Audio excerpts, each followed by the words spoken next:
Bonjour, bienvenue à nouveau sur ma chaîne Ostéopathie Conseil. Bon, je vais essayer de faire un peu évoluer ma chaîne pour que ce soit un petit peu plus une chaîne d'actualité avec des petits films assez réguliers, peut-être toutes les semaines ou peut-être tous les 10 jours. Et à chaque fois, je vous parlerai d'un thème sur lequel soit j'ai des compétences, soit j'ai des choses à dire. Et il y a un sujet qui m'intéresse beaucoup, qui n'est pas vraiment l'ostéopathie, c'est le monde des guérisseurs et des magnétiseurs. En fait, ce sont des gens que je pourrais considérer comme des thérapeutes parce que je pense qu'ils ont une véritable action sur le fonctionnement du corps humain. En effet, vous savez grossièrement, même si vous n'êtes pas ostéopathe ou médecin, que le corps est constitué d'un squelette, de muscles, d'un système de circulation sanguine qui permet de distribuer le sang partout dans le corps, qu'il est constitué d'un système nerveux qui permet de véhiculer les informations entre les différentes zones du corps, le tout contrôlé par les centres nerveux supérieurs, le cerveau, principalement. Par-dessus tout ça, le corps est aussi englobé dans un champ magnétique qu'il reçoit et qu'il modifie. Et on parle de biomagnétisme. Donc en fait, vous avez un ensemble d'informations qui véhiculent dans le corps à l'intérieur par le système nerveux et le système hormonal. Et vous avez un système d'information qui se transmet, à mon avis, par une voie magnétique et sur lequel les guérisseurs et les magnétiseurs ont une action. L'action du guérisseur et du magnétiseur sont à peu près les mêmes.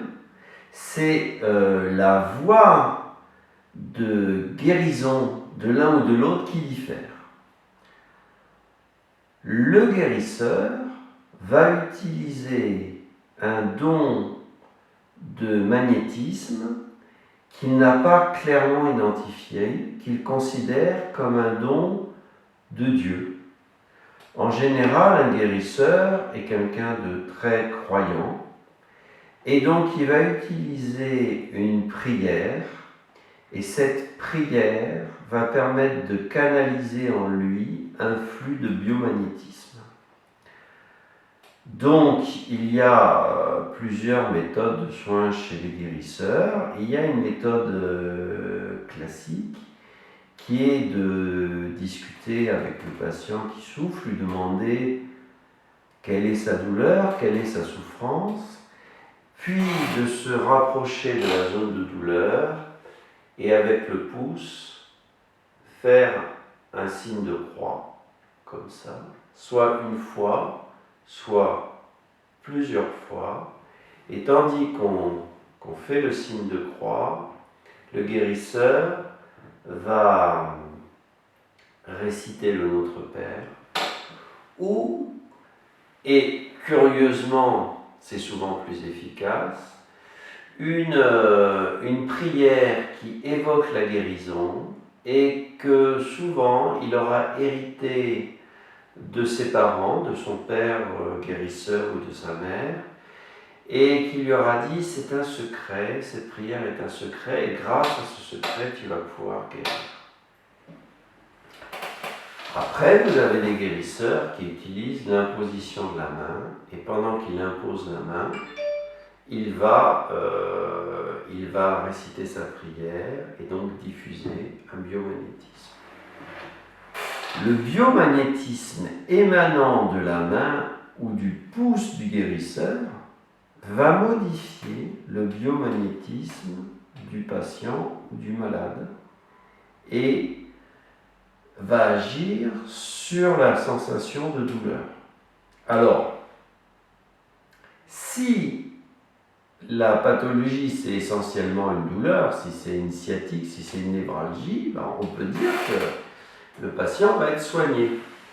Si la pathologie est complexe, évidemment, le cas classique, c'est le cas des cancers. Évidemment, le guérisseur ne pourra pas soigner le cancer. Il va juste accompagner le malade dans sa souffrance, essayer de le soulager, le réconforter et diminuer éventuellement ses douleurs.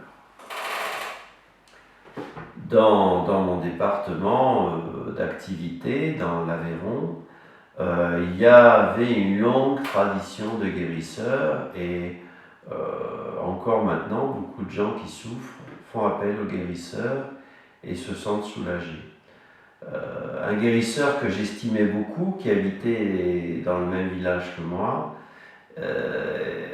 venait régulièrement à l'hôpital de Toulouse en train parce qu'il n'avait pas le permis de conduire pour soulager les patients à l'hôpital, et c'était les médecins eux-mêmes qui appelaient le guérisseur.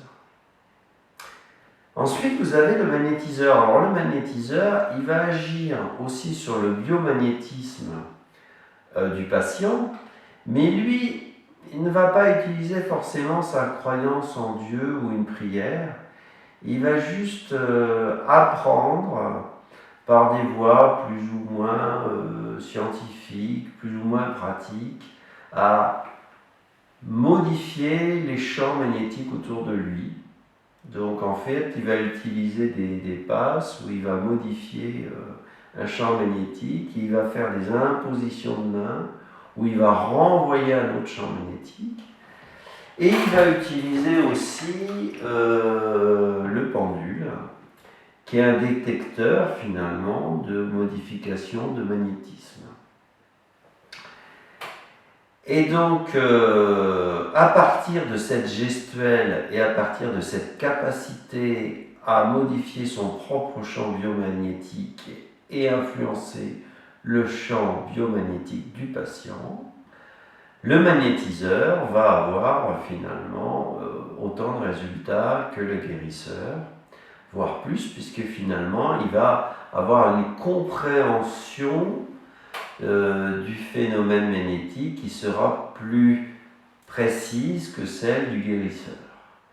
Par contre, de par mon expérience, j'ai constaté que les guérisseurs étaient souvent très puissants parce que on ne connaît pas encore tout du biomagnétisme, et parfois la neutralité, une certaine forme de naïveté et une extrême bienveillance participe à générer un champ biomagnétique pur et plus efficace que certains magnétiseurs qui auraient appris des techniques de magnétisme mais qui finalement, dans leur biomagnétisme interne, seraient moins purs.